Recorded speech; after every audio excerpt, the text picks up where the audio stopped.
If your startup just raised, you are about to choose from the best banks for startups, and that decision will either disappear into the background or become a recurring distraction. Most founders do not think about banking until something breaks, and it breaks at the worst time.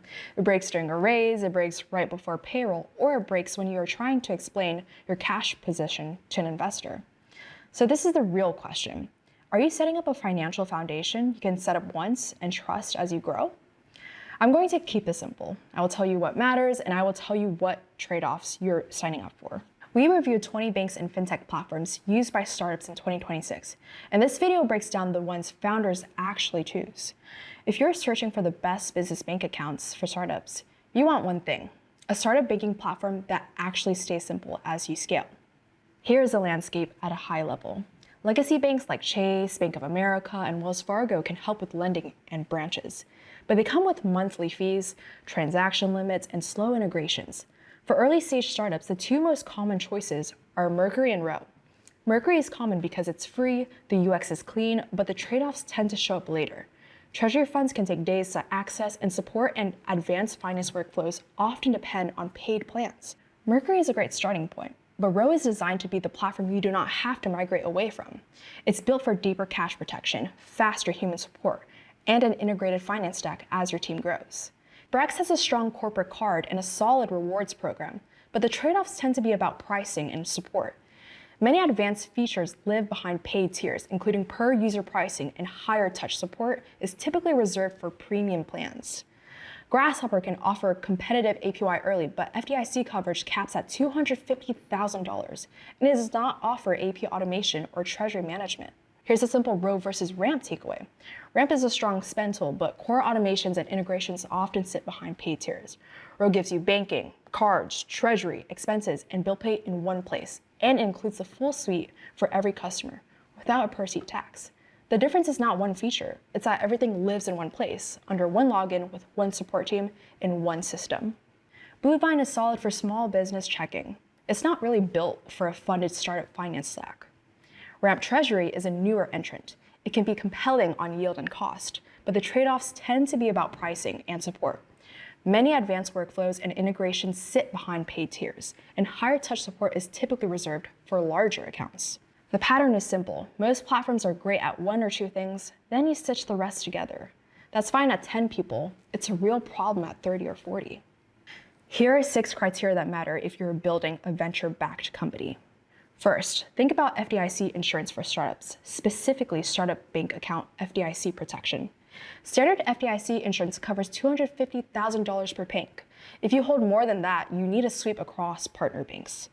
Know the ceiling before you need it. The direct question is, how much FDIC coverage do startups actually need? For most VC-backed startups, you want more than $250,000 of FDIC protection available through a sweep once you're holding meaningful operating cash.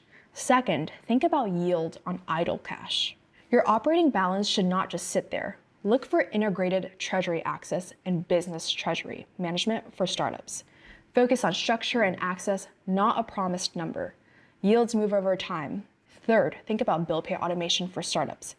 Past seed, vendor invoices become a drag. You want approvals, batch payments, and clean accounting sync. Fourth, think about corporate cards for startups with real controls. Controls should work before a charge goes through, per employee, per category, per vendor.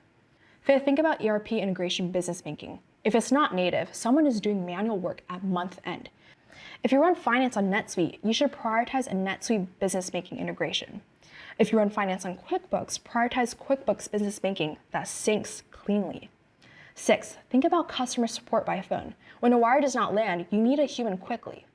Check third-party reviews before you commit. If you want the full comparison, the link is in the description. This is what happens to most founders building venture-scale companies. They pick the easiest option at Series A, then by Series B, they're running 5 separate tools. They have a bank, they have a card platform, they have an expense tool, they have a bill pay tool, they have a treasury account. None of them talk to each other cleanly. That creates technical debt in finance ops. It shows up as errors, delays, and wasted hours. You did not start a company to become a finance operator. You started a company so you could build. Pick a platform that can handle the full operation in one place so you're not rebuilding your stack every 18 months. With that in mind, here's why Ro ranks at the top. Ro is a modern business banking platform built for startups. It gives you fast, dependable banking from day one, and it stays centralized as you scale, so you do not have to add new tools later. You can get up to $75 million in FDIC coverage per entity, delivered through a network of FDIC-insured partner banks. Treasury access is built in, so idle cash can earn a variable yield. Rates move, but the product is designed to keep cash working without manual setup. AP automation and expense management live in the same platform, not as bolt-ons. You get corporate cards with cashback and pre-transaction controls. You get bill pay automation with approvals and accounting sync. You get native ERP integrations, and you get phone support when you have any questions. The full breakdown is in the article and the link is below. If you are deciding between the best banks for startups, Ro is most likely the best option for you. Ready to get started with Ro Business Banking? Open an account at ro.co. Fast setup, no platform fees.